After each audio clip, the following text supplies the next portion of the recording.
Hello, our dear viewers and listeners. Welcome to our Teleradyo Eskwela, Tara Na!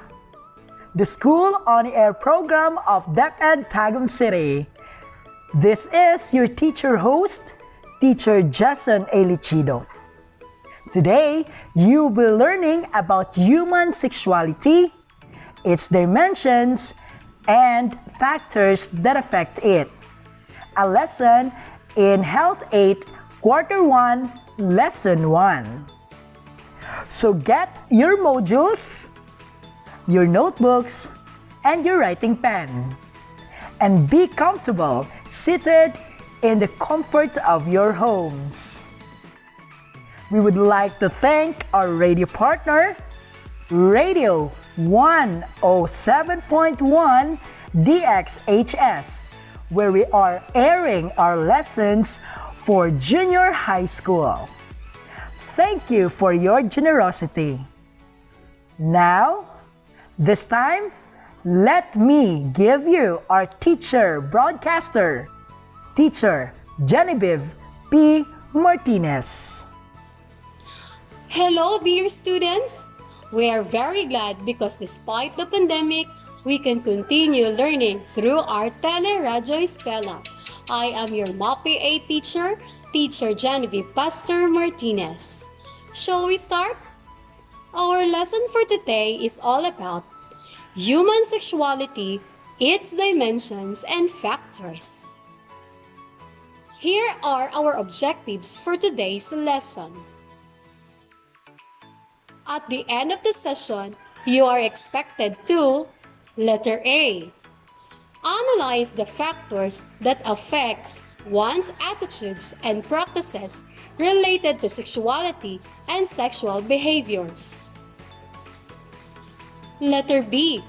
Identify basic terms in sexuality as an important component of one's personality. Letter C. Appreciate the importance of human sexuality and its factors that affects one's personality.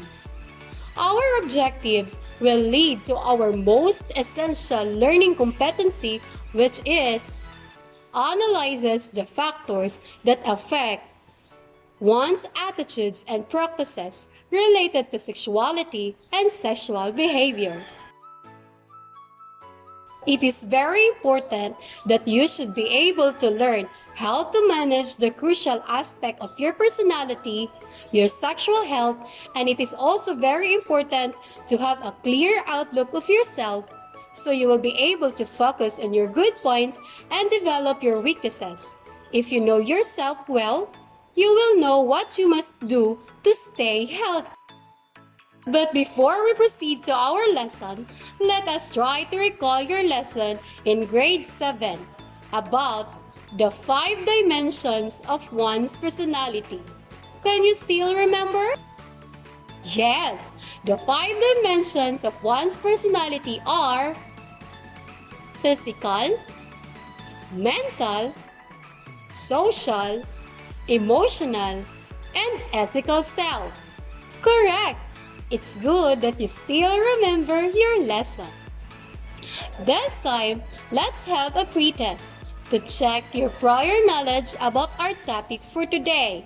I will read the statement. Choose and write the letter of your answer in a sheet of paper. Number 1. Which of the following refers to the way you look as a man or a woman? Letter A. Mental self. Letter B. Physical self. Letter C. Ethical self. Letter D. Emotional self.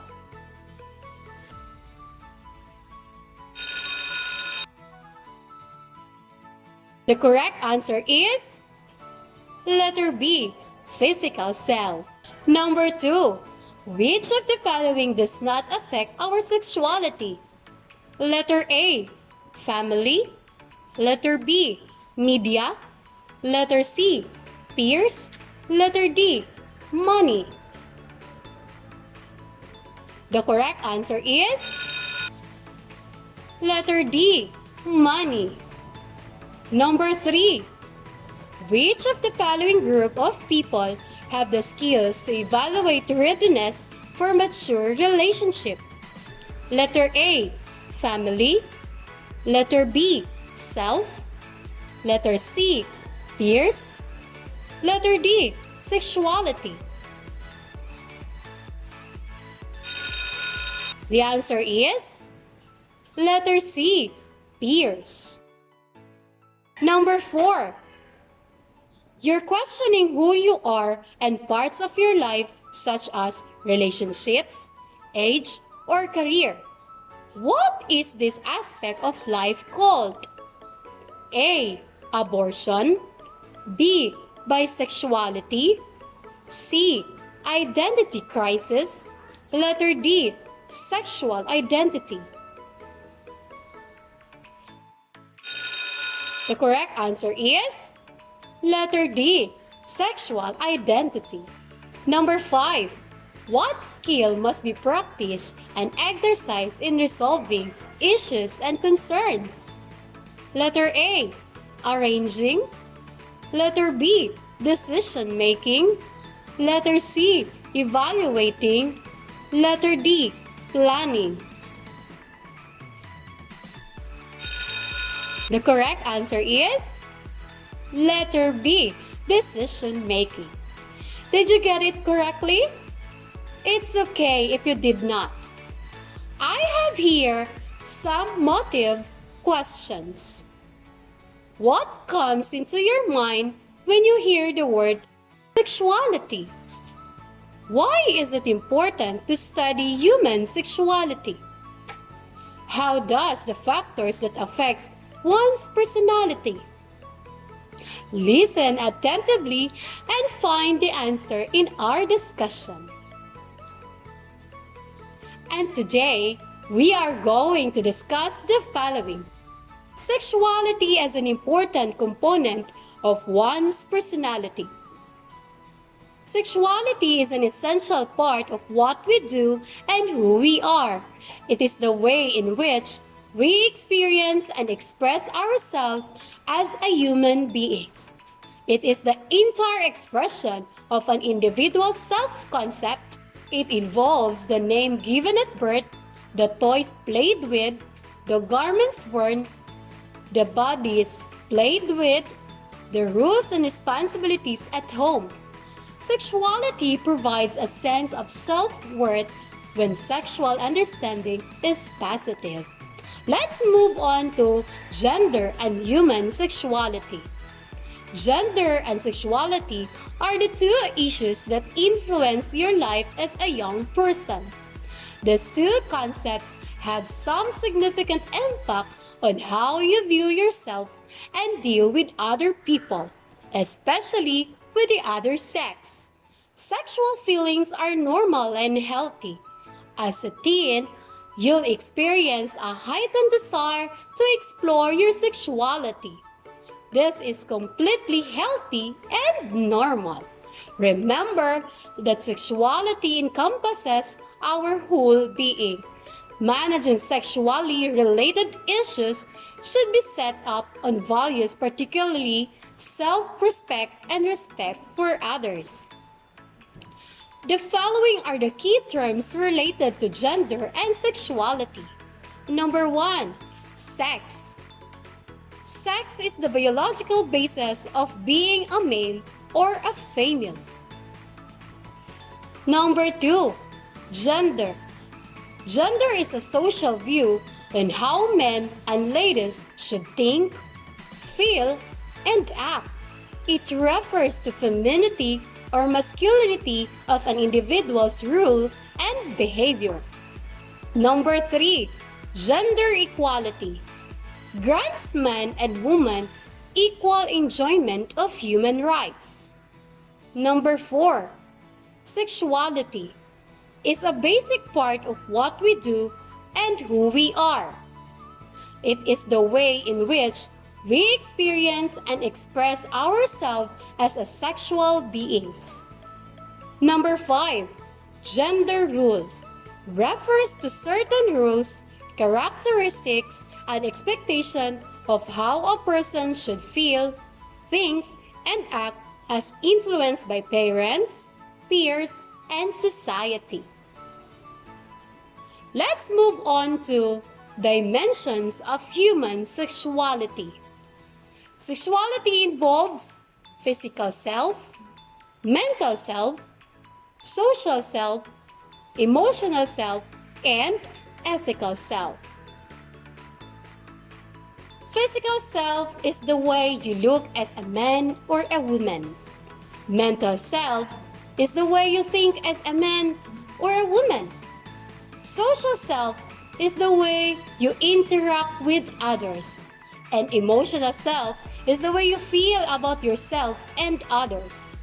Lastly is ethical self, the way you value your relationships. Next, factors affecting one's attitude and practices related to sexuality and sexual behaviors. Your sexuality is naturally driven within yourself from birth, but there are factors that affect your points of view and practices in relation to your sexual manners. Factor number 1, family. Family, especially the parents, are usually the first mentors of your sexual identity. They teach you about love, kindness, and humility.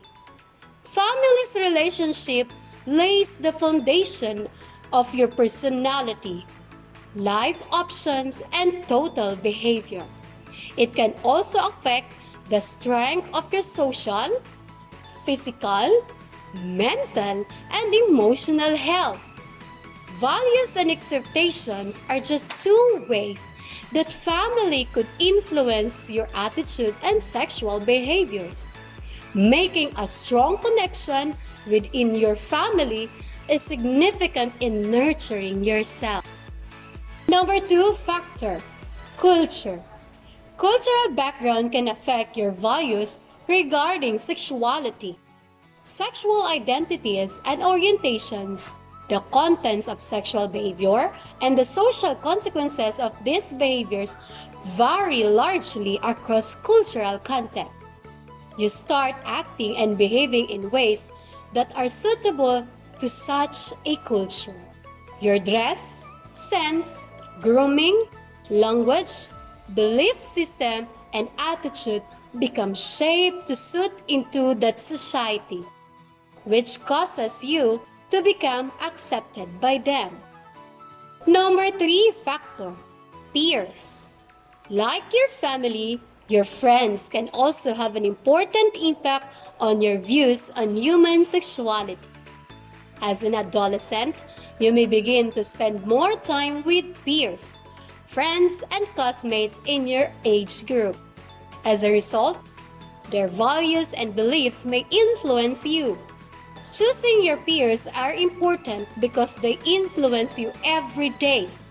During adolescence, this influence can be mainly taught as you spend more time away from home and you become more conscious of different values and morals like beliefs and about right and wrong. Last factor, media. Media plays a significant role in your lives as you regularly watch televisions, listen to radio, search the internet, and read newspapers. Television and magazines are the main educational source of youth's sexual relationships.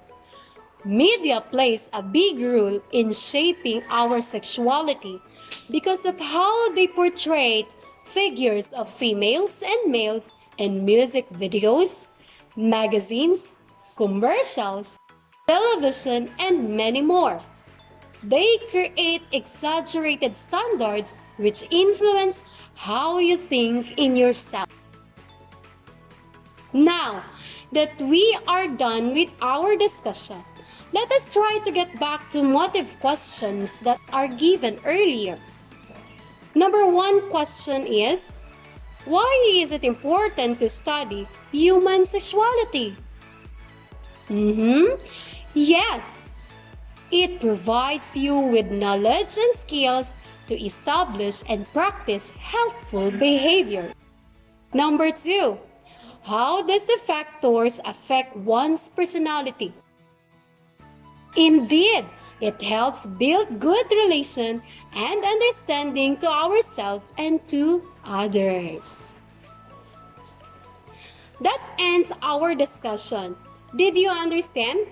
I hope that you really listened because we will now have our assessment. The name of our assessment is Know the Basics. Direction. Identify the correct term being described in the following situations.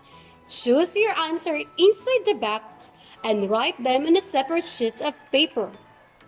The words in the box are gender, sexuality, sex, gender rule, and gender equality. Let's begin. Number 1. Lito is born male at birth. Number 2. As a lady, Anna is expected to be good at doing household chores. Number 3. In the past, women were not allowed to vote. At present, they are already allowed to participate in voting. Number 4. Fair realizes that the physical, mental, social, emotional, and ethical aspects of her personality make her who she is. And last number 5. Daniel looks strong and has big muscles. He acts as a gentleman because the society says it is important for a man to become one. So here are the answers. Number 1, sex. Number 2, gender role. Number 3, gender equality. Number 4, sexuality. And last number 5, gender. How you find the activity? Did you get all the answers right? Very good. And now for your assignment, answer the question in 3 to 5 sentences on a sheet of paper. Make sure to read the rubric for your guidance. The question is, which of these factors do you think influenced your sexuality the most as a teenager? And why? The factors are family, culture, peers, and media. And here's our rubrics for assessment. Criteria number 1. 5. If the content exhibits ample amount of accurate knowledge about the topic. 3. If the content exhibits some amount of knowledge about the topic. And 1. If the content is not relevant or accurate. Criteria number 2. Analysis. Explains the answer with specific and comprehensive reasons. 3. If explains the answer with some detailed and somewhat comprehensive reason. And 1. If did not explain the answer. After accomplishing this, submit your output to your MAPE 8 teacher. Another session has again ended.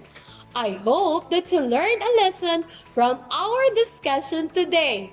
Till next time, keep safe! That was great, Teacher Genevieve. Thank you so much. Thank you to our students, viewers, and listeners for tuning in. Hope you have learned many things today.